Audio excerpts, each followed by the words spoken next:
بسم الله الرحمن الرحيم. قد أفلح المؤمنون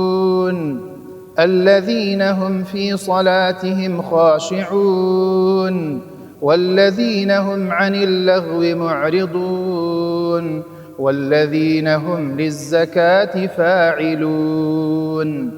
والذين هم لفروجهم حافظون إلا على أزواجهم أو ما ملكت أيمانهم فإنهم غير ملومين. فمن ابتغى وراء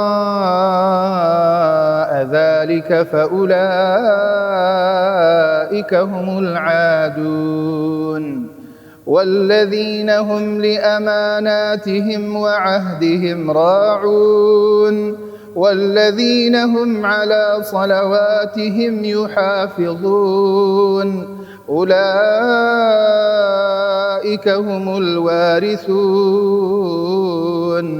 الذين يرثون الفردوس هم فيها خالدون. ولقد خلقنا الإنسان من سلالة من طين ثم جعلناه نطفة في قرار مكين ثم خلقنا النطفة علقة فخلقنا العلقة مضغة فخلقنا المضغة عظاما فكسونا العظام لحما ثم أنشأناه خلقا آخر فتبارك الله أحسن الخالقين. ثم إنكم بعد ذلك لميتون ثم إنكم يوم القيامة تبعثون ولقد خلقنا فوقكم 7 طرائق وما كنا عن الخلق غافلين. وأنزلنا من السماء ماء بقدر فأسكناه في الأرض وإنا على ذهاب به لقادرون فأنشأنا لكم به جنات من نخيل وأعناب لكم فيها فواكه كثيرة ومنها تأكلون وشجرة تخرج من طور سيناء تنبت بالدهن وصبغ للآكلين وإن لكم في الأنعام لعبرة نسقيكم مما في بطونها ولكم فيها منافع كثيرة ومنها تأكلون وعليها وعلى الفلك تحملون. ولقد أرسلنا نوحا إلى قومه فقال يا قوم اعبدوا الله ما لكم من إله غيره أفلا تتقون. فقال الملأ الذين كفروا من قومه ما هذا إلا بشر مثلكم يريد أن يتفضل عليكم ولو شاء الله لأنزل ملائكة ما سمعنا بهذا ما سمعنا بهذا في آبائنا الأولين إن هو إلا رجل به جنة فتربصوا به حتى حين قال رب انصرني بما كذبون فأوحينا إليه أن اصنع الفلك بأعيننا ووحينا فإذا جاء أمرنا وفارت النور فاسلك فيها من كل زوجين اثنين وأهلك إلا من سبق عليه القول منهم ولا تخاطبني في الذين ظلموا إنهم مغرقون فإذا استويت أنت ومن معك على الفلك فقل الحمد لله الذي نجانا من القوم الظالمين وقل رب أنزلني منزلا مباركا وأنت خير المنزلين إن في ذلك لآيات وإن كنا لمبتلين ثم أنشأنا من بعدهم قرنا آخرين فأرسلنا فيهم رسولا منهم أن اعبدوا الله ما لكم من إله غيره أفلا تتقون وقال الملأ من قومه الذين كفروا وكذبوا بلقاء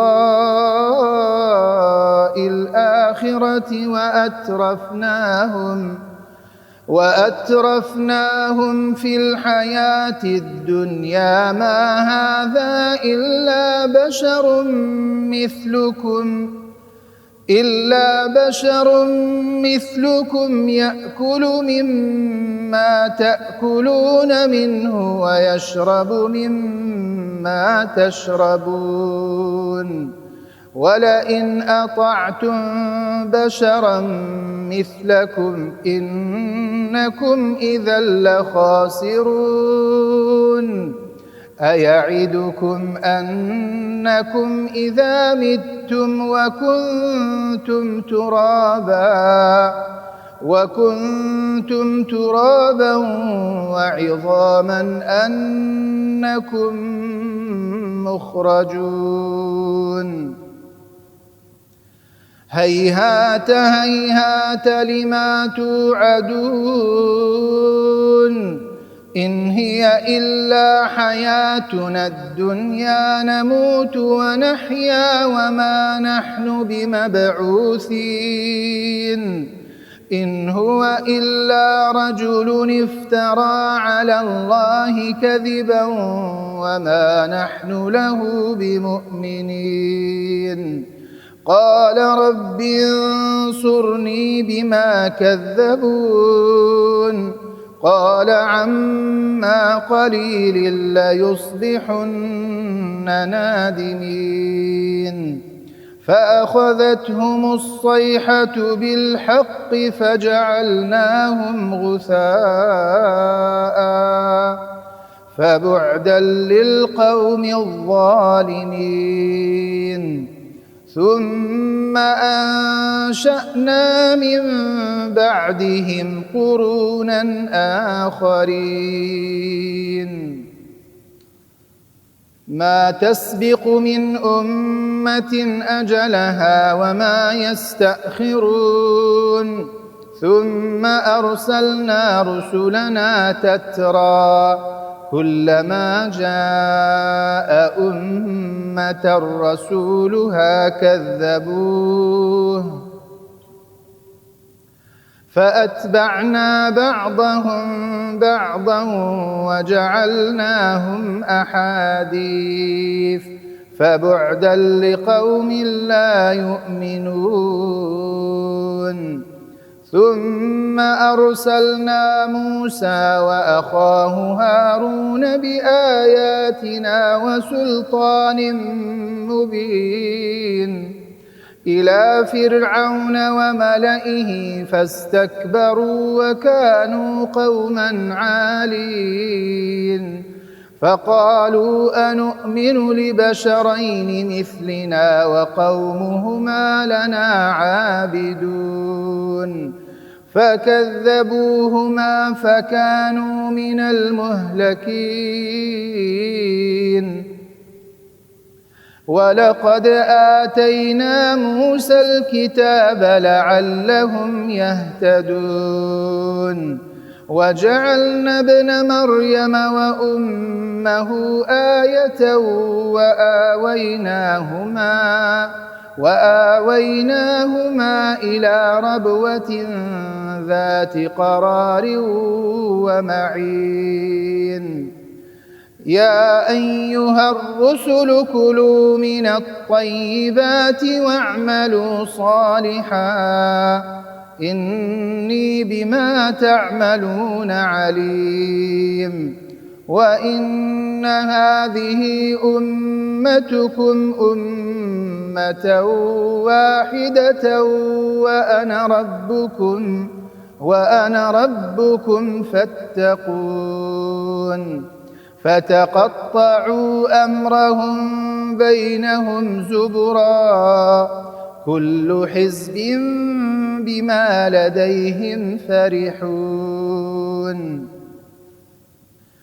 فذرهم في غمرتهم حتى حين أيحسبون أن ما نمدهم به من مال وبنين نسارع لهم في الخيرات بل لا يشعرون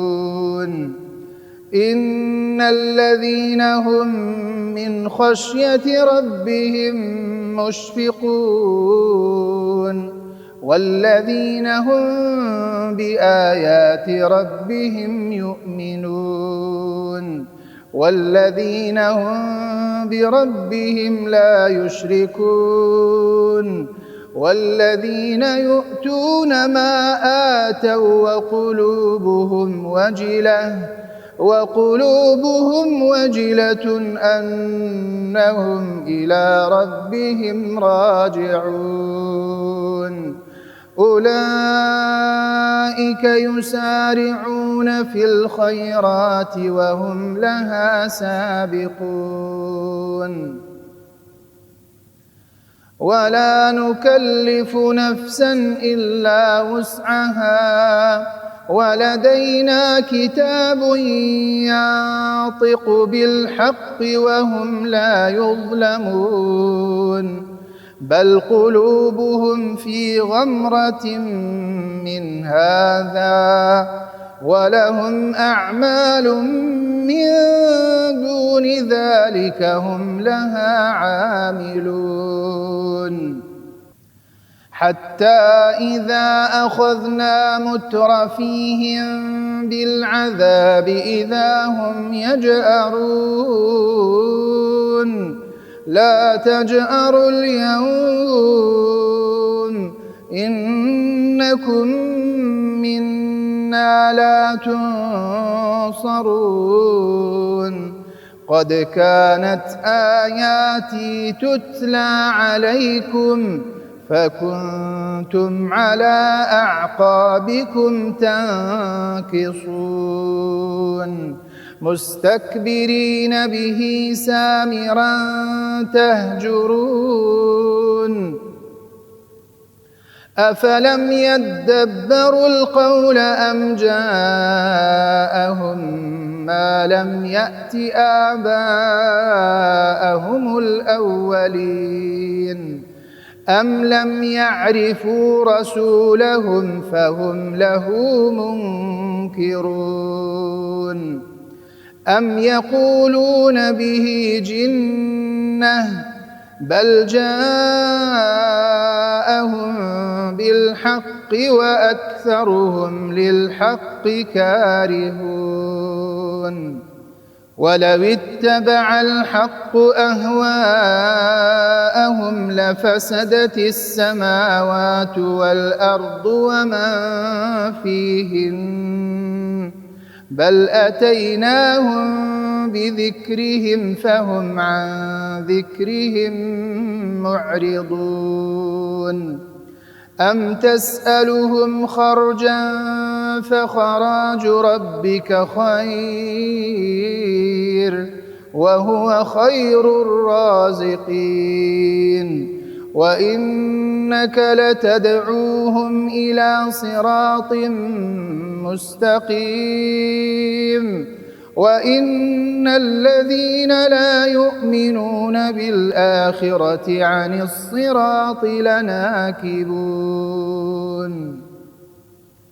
ولو رحمناهم وكشفنا ما بهم من ضر للجوا في طغيانهم يعمهون ولقد أخذناهم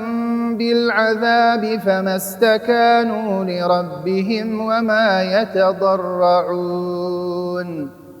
حتى إذا فتحنا عليهم بابا ذا عذاب شديد إذا هم فيه مبلسون وهو الذي أنشأ لكم السمع والأبصار والأفئدة قليلا ما تشكرون وهو الذي ذرأكم في الأرض وإليه تحشرون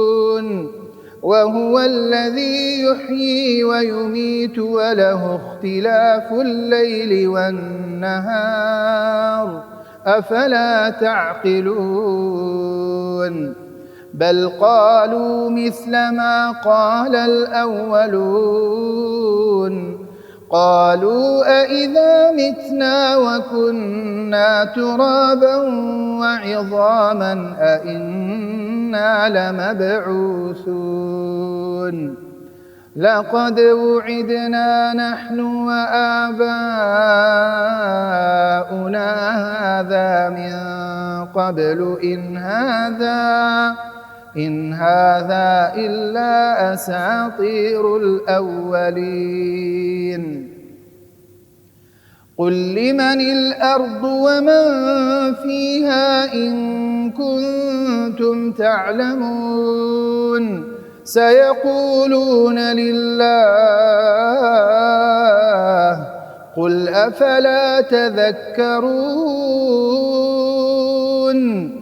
قل من رب السماوات السبع ورب العرش العظيم سيقولون لله قل أفلا تتقون قل من بيده ملكوت كل شيء وهو يجير ولا يجار عليه إن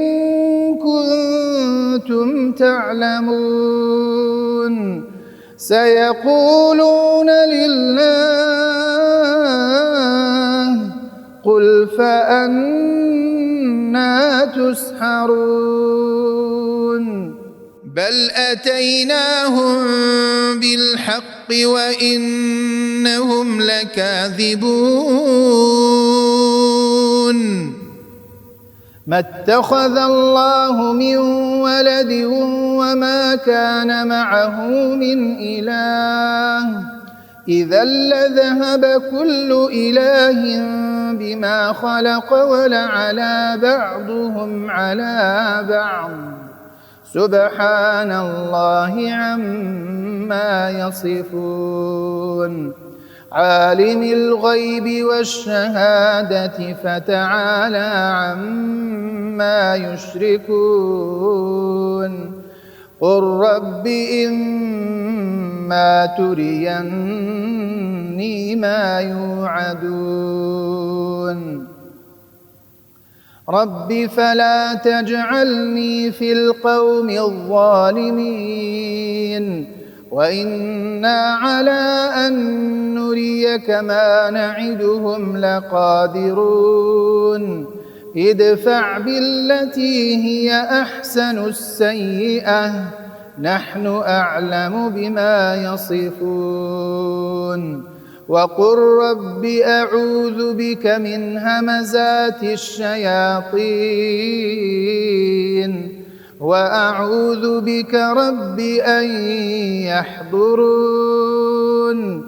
حتى إذا جاء أحدهم الموت قال رب ارجعون لعلي أعمل صالحا فيما تركت كلا إنها كلمة هو قائلها ومن ورائهم برزخ إلى يوم يبعثون فإذا نفخ في الصور فلا أنساب بينهم يومئذ ولا يتساءلون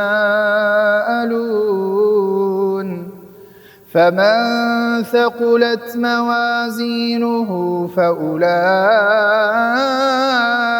هم المفلحون ومن خفت موازينه فأولئك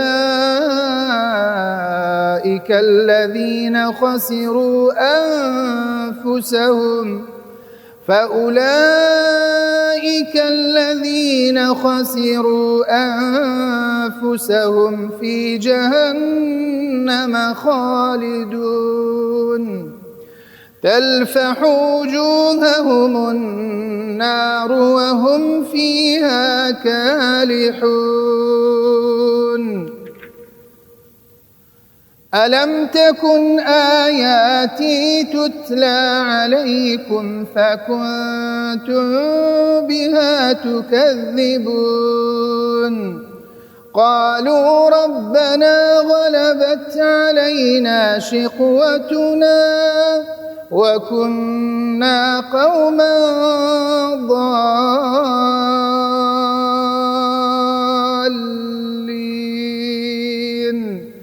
ربنا أخرجنا منها فإن عدنا فإنا ظالمون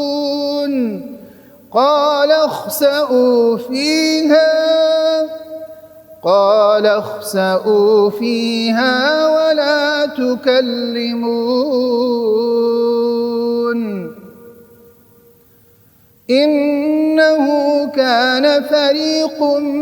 من عبادي يقولون ربنا آمنا فاغفر لنا وارحمنا وأنت خير الراحمين فاتخذتموهم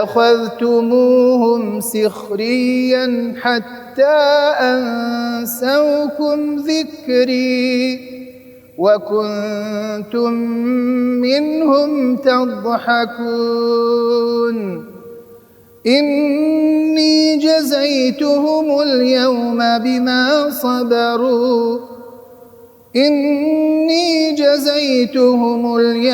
بما صبروا أنهم هم الفائزون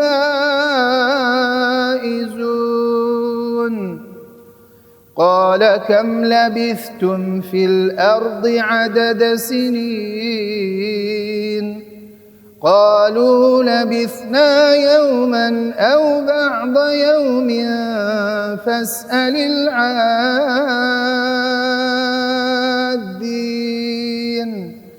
قال إن لبثتم إلا قليلا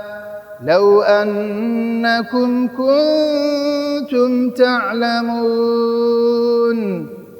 أفحسبتم أنما خلقناكم عبثا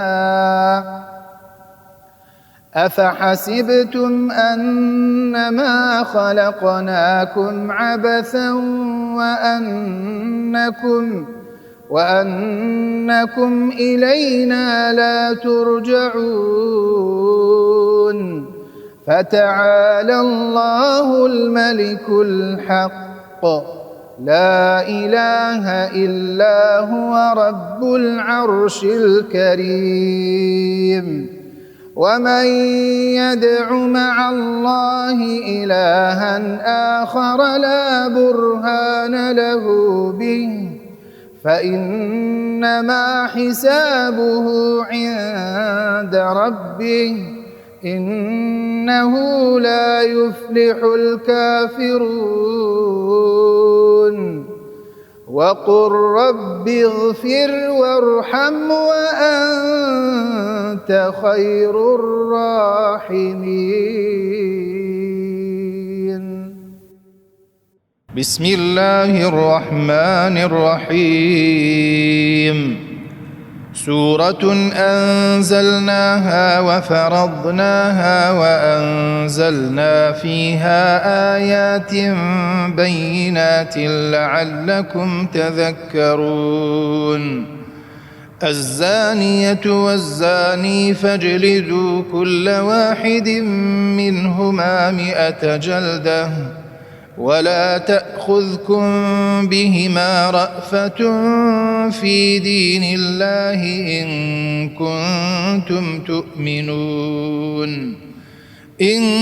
كنتم تؤمنون بالله واليوم الآخر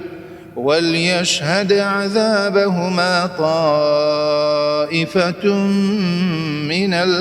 المؤمنين.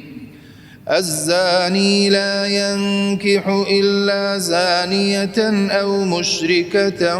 والزانية لا ينكحها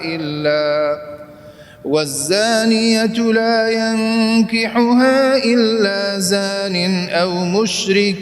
وحرم ذلك على المؤمنين. والذين يرمون المحصنات ثم لم يأتوا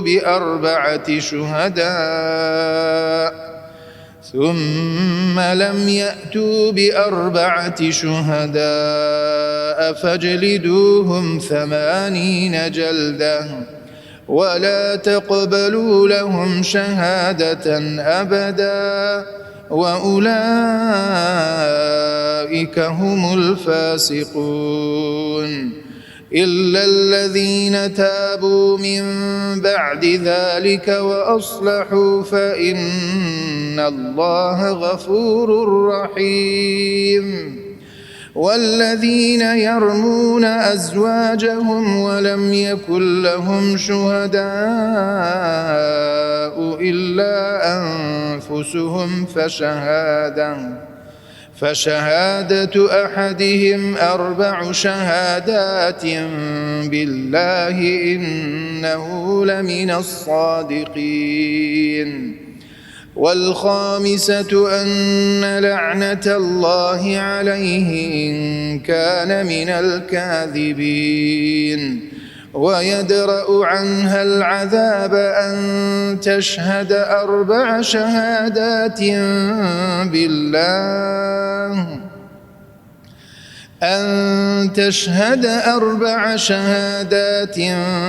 بالله إنه لمن الكاذبين. والخامسة أن غضب الله عليها إن كان من الصادقين. ولولا فضل الله عليكم ورحمته وأن الله تواب حكيم. إن الذين جاءوا بالإفك عصبة منكم لا تحسبوه شرا لكم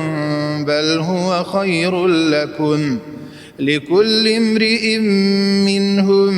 ما اكتسب من الإثم، والذي تولى كبره منهم له عذاب عظيم.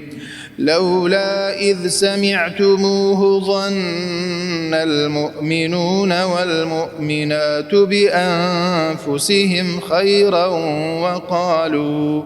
وقالوا هذا إفك مبين. لولا جاءوا عليه بأربعة شهداء فإذ لم يأتوا بالشهداء فأولئك عند الله هم الكاذبون. ولولا فضل الله عليكم ورحمته في الدنيا والآخرة لمسكم فيما أفضتم فيه عذاب عظيم، إذ تلقونه بألسنتكم وتقولون بأفواهكم ما ليس لكم به علم، وتحسبونه هينا وهو عند الله عظيم. ولولا إذ سمعتموه قلتم ما يكون لنا أن نتكلم بهذا سبحانك هذا بهتان عظيم. يعظكم الله أن تعودوا لمثله أبدا إن كنتم مؤمنين، ويبين الله لكم الآيات والله عليم حكيم.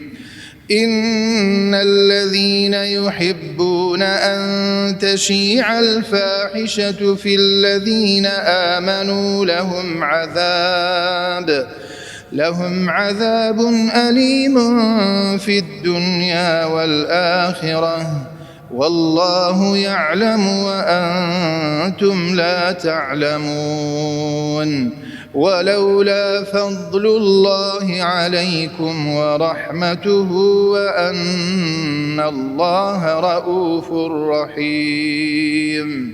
يا أيها الذين آمنوا لا تتبعوا خطوات الشيطان، ومن يتبع خطوات الشيطان فإنه يأمر بالفحشاء والمنكر، ولولا فضل الله عليكم ورحمته ما زكى منكم من أحد أبدا، ولكن الله يزكي من يشاء والله سميع عليم. ولا يأتل أولو الفضل منكم والسعة أن يؤتوا أولي القربى والمساكين والمهاجرين في سبيل الله وليعفوا وليصفحوا. ألا تحبون أن يغفر الله لكم والله غفور رحيم. إن الذين يرمون المحصنات الغافلات المؤمنات لعنوا في الدنيا والآخرة ولهم عذاب عظيم. يوم تشهد عليهم ألسنتهم وأيديهم وأرجلهم بما كانوا يعملون يومئذ يوفيهم الله دينهم الحق ويعلمون أن الله هو الحق المبين. الخبيثات للخبيثين والخبيثون للخبيثات والطيبات للطيبين والطيبون للطيبات أولئك مبرؤون مما يقولون لهم مغفرة ورزق كريم. يا أيها الذين آمنوا لا تدخلوا بيوتا غير بيوتكم حتى تستأنسوا وتسلموا على أهلها ذلكم خير لكم لعلكم تذكرون. فإن لم تجدوا فيها أحدا فلا تدخلوها حتى يؤذن لكم، وإن قيل لكم ارجعوا فارجعوا هو أزكى لكم والله بما تعملون عليم. ليس عليكم جناح أن تدخلوا بيوتا غير مسكونة فيها متاع لكم والله يعلم ما تبدون وما تكتمون. قل للمؤمنين يغضوا من أبصارهم ويحفظوا فروجهم ذلك أزكى لهم إن الله خبير بما يصنعون. وقل للمؤمنات يغضضن من أبصارهن ويحفظن فروجهن ولا يبدين زينتهن إلا ما ظهر منها وليضربن بخمرهن على جيوبهن ولا يبدين زينتهن إلا لبعولتهن أو آبائهن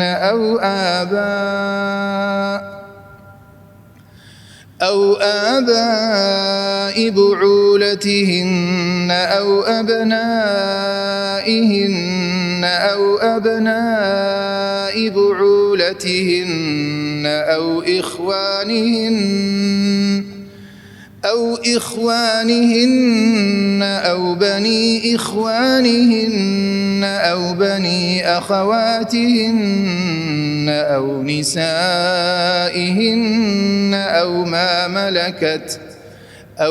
ملكت أيمانهن أو التابعين غير أولي الإربة من الرجال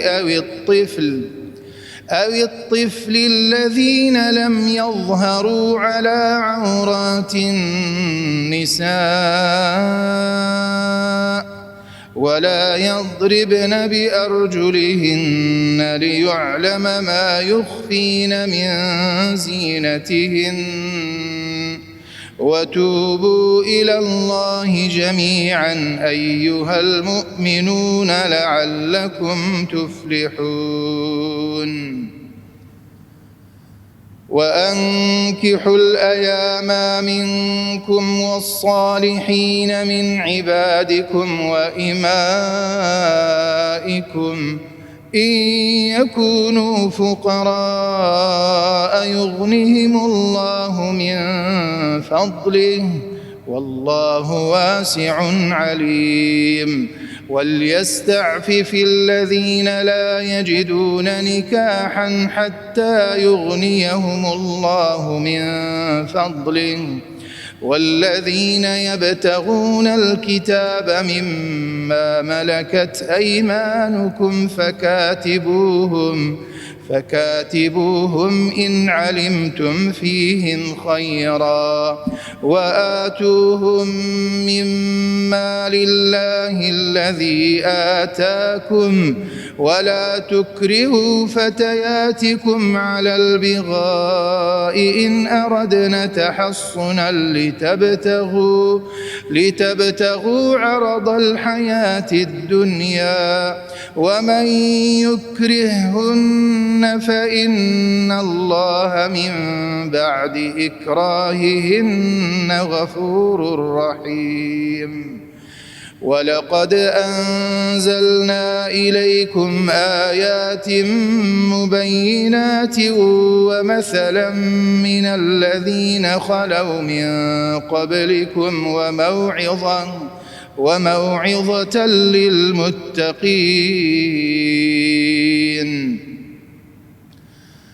الله نور السماوات والأرض مثل نوره كمشكاة فيها المصباح في زجاجة الزجاجة كأنها كوكب دري يوقد من شجرة مباركة زيتونة لا شرقية ولا غربية يكاد زيتها يضيء ولو لم تمسسه نار نور على نور يهدي الله لنوره من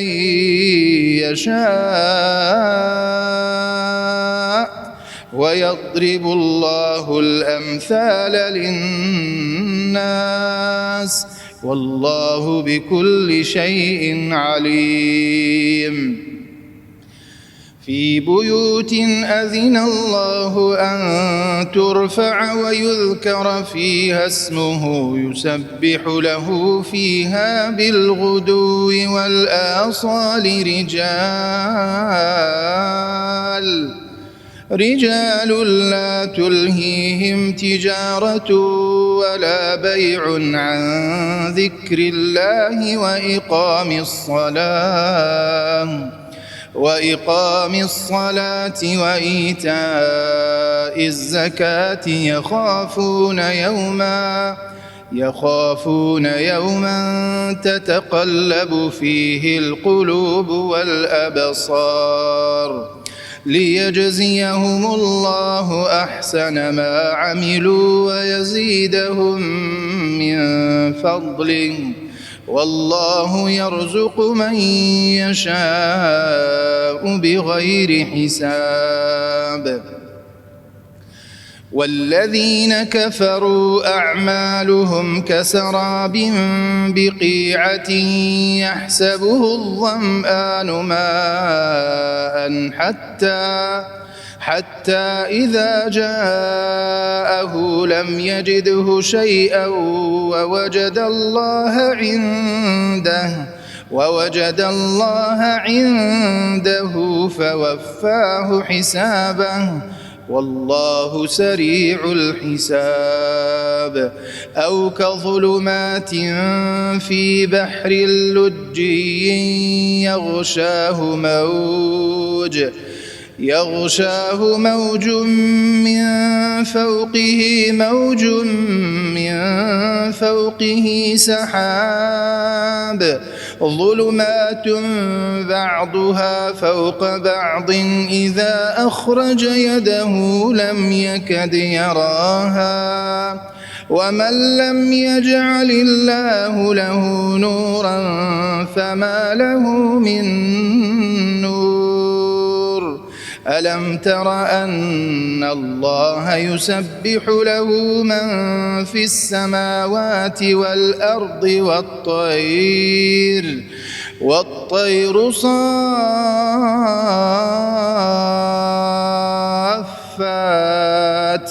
كل قد علم صلاته وتسبيحه والله عليم بما يفعلون. ولله ملك السماوات والأرض وإلى الله المصير. ألم تر أن الله يزجي سحابا ثم يؤلف بينه ثم يجعله ركاما فترى الودق يخرج من خلاله وينزل من السماء من جبال فيها من برد فيصيب به من يشاء ويصرفه عن من يشاء يكاد سنا برقه يذهب بالأبصار يقلب الله الليل والنهار إن في ذلك لعبرة لأولي الأبصار والله خلق كل دابة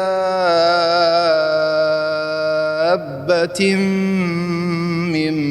ماء فمنهم من يمشي على بطنه ومنهم من يمشي على رجلين ومنهم من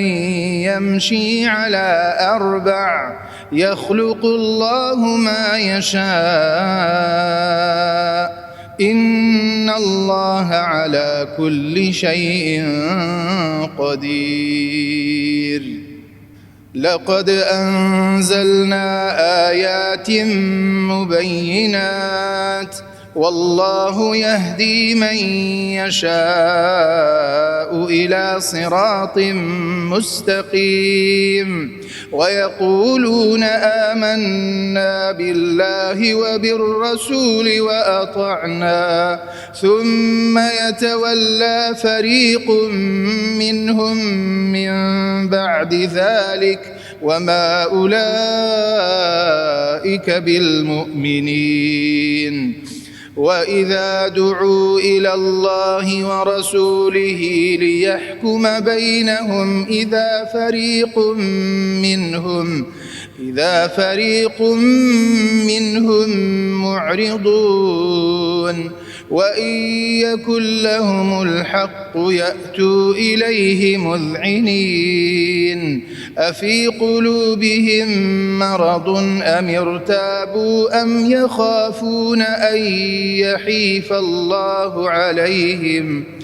أم يخافون أن يحيف الله عليهم ورسوله بل أولئك هم الظالمون إنما كان قول المؤمنين إذا دعوا إلى الله ورسوله ليحكم بينهم أن يقولوا سمعنا وأطعنا وأولئك هم المفلحون ومن يطع الله ورسوله ويخشى الله ويتقه فأولئك هم الفائزون وأقسموا بالله جهد أيمانهم لئن أمرتهم ليخرجن قل لا تقسموا طاعة معروفة إن الله خبير بما تعملون قل أطيعوا الله وأطيعوا الرسول فإن تولوا فإنما عليه ما حمل وعليكم ما حملتم وإن تطيعوه تهتدوا وما على الرسول إلا البلاغ المبين وعد الله الذين آمنوا منكم وعملوا الصالحات ليستخلفنهم في الأرض كما استخلف الذين من قبلهم وليمكنن لهم دينهم الذي ارتضى لهم وليبدلنهم من بعد خوفهم أمنا يعبدونني لا يشركون بي شيئا ومن كفر بعد ذلك فأولئك هم الفاسقون وأقيموا الصلاة وآتوا الزكاة وأطيعوا الرسول لعلكم ترحمون لا تحسبن الذين كفروا معجزين في الأرض ومأواهم النار ولبئس المصير يا أيها الذين آمنوا ليستأذنكم الذين ملكت أيمانكم والذين لم يبلغوا الحلم منكم 3 مرات من قبل صلاة الفجر وحين تضعون ثيابكم من الظهيرة ومن بعد صلاة العشاء 3 عورات لكم ليس عليكم ولا عليهم جناح بعدهن طوافون عليكم بعضكم على بعض كذلك يبين الله لكم الآيات والله عليم حكيم وإذا بلغ الأطفال منكم الحلم فليستأذنوا كما استأذن الذين من قبلهم كذلك يبين الله لكم آياته والله عليم حكيم والقواعد من النساء اللاتي لا يرجون نكاحا فليس عليهن جناح أن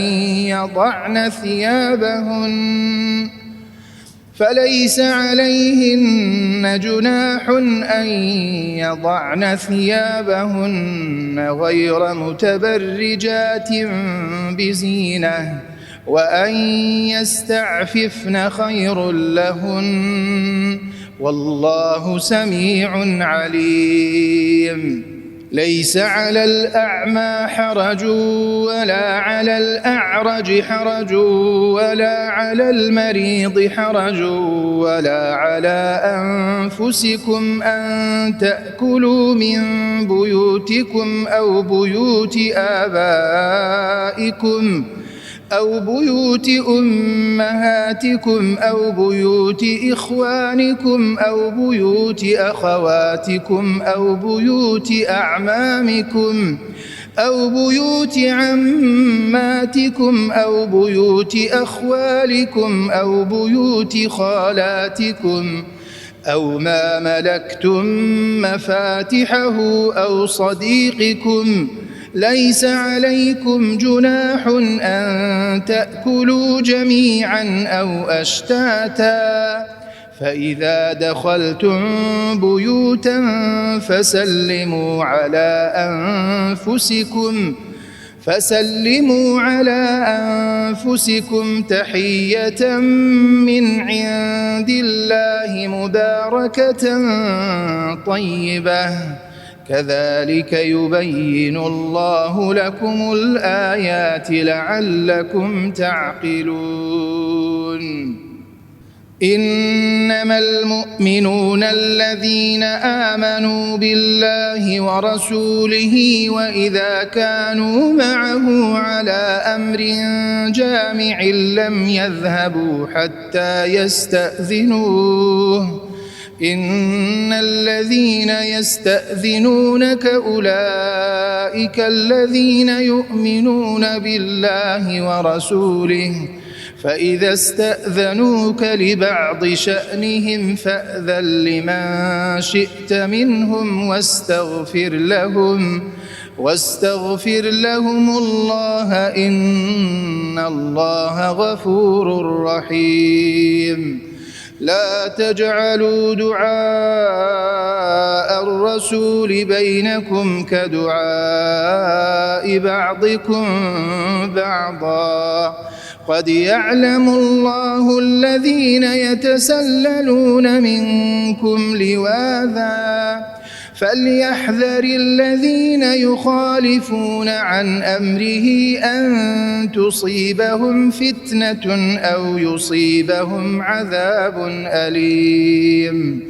ألا إن لله ما في السماوات والأرض قد يعلم ما أنتم عليه ويوم يرجعون إليه فينبئهم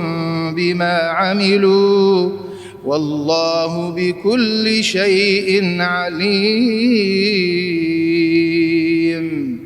بسم الله الرحمن الرحيم. تبارك الذي نزل الفرقان على عبده ليكون للعالمين نذيرا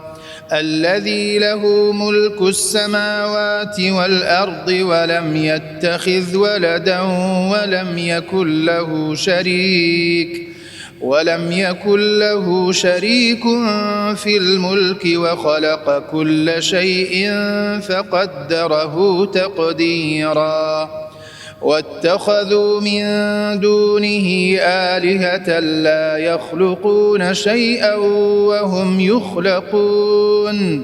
وهم يخلقون ولا يملكون لأنفسهم ضرا ولا نفعا ولا يملكون موتا ولا حياة ولا نشورا وقال الذين كفروا إن هذا إلا إفك افتراه وأعانه عليه قوم آخرون فقد جاءوا ظلما وزورا وقالوا أساطير الأولين اكتتبها فهي تملى عليه بكرة وأصيلا قل أنزله الذي يعلم السر في السماوات والأرض إنه كان غفورا رحيما وقالوا ما لهذا الرسول يأكل الطعام ويمشي في الأسواق لولا أنزل إليه ملك فيكون معه نذيرا أو يلقى إليه كنز أو تكون له جنة يأكل منها وقال الظالمون إن تتبعون إلا رجلا مسحورا انظر كيف ضربوا لك الأمثال فضلوا فلا يستطيعون سبيلا تبارك الذي إن شاء جعل لك خيرا من ذلك جنات تجري من تحتها الأنهار ويجعل لك قصورا بل كذبوا بالساعة وأعتدنا لمن كذب بالساعة سعيرا إذا رأتهم من مكان بعيد سمعوا لها تغيظا وزفيرا وإذا ألقوا منها مكانا ضيقا مقرنين دعوا هنالك ثبورا لا تدعوا اليوم ثبورا واحدا وادعوا ثبورا كثيرا قل أذلك خير أم جنة الخلد التي وعد المتقون كانت لهم جزاء ومصيرا لهم فيها ما يشاءون خالدين كان على ربك وعدا مسئولا ويوم يحشرهم وما يعبدون من دون الله فيقول أأنتم أضللتم عبادي هؤلاء أم هم ضلوا السبيل قالوا سبحانك ما كان ينبغي لنا أن نتخذ من دونك من أولياء ولكن متعتهم وآباءهم حتى نسوا الذكر وكانوا قوما بورا فقد كذبوكم بما تقولون فما تستطيعون صرفا ولا نصرا ومن يظلم منكم نذقه عذابا كبيرا وما أرسلنا قبلك من المرسلين إلا إنهم ليأكلون الطعام ويمشون في الأسواق وجعلنا بعضكم لبعض فتنة أتصبرون وكان ربك بصيراً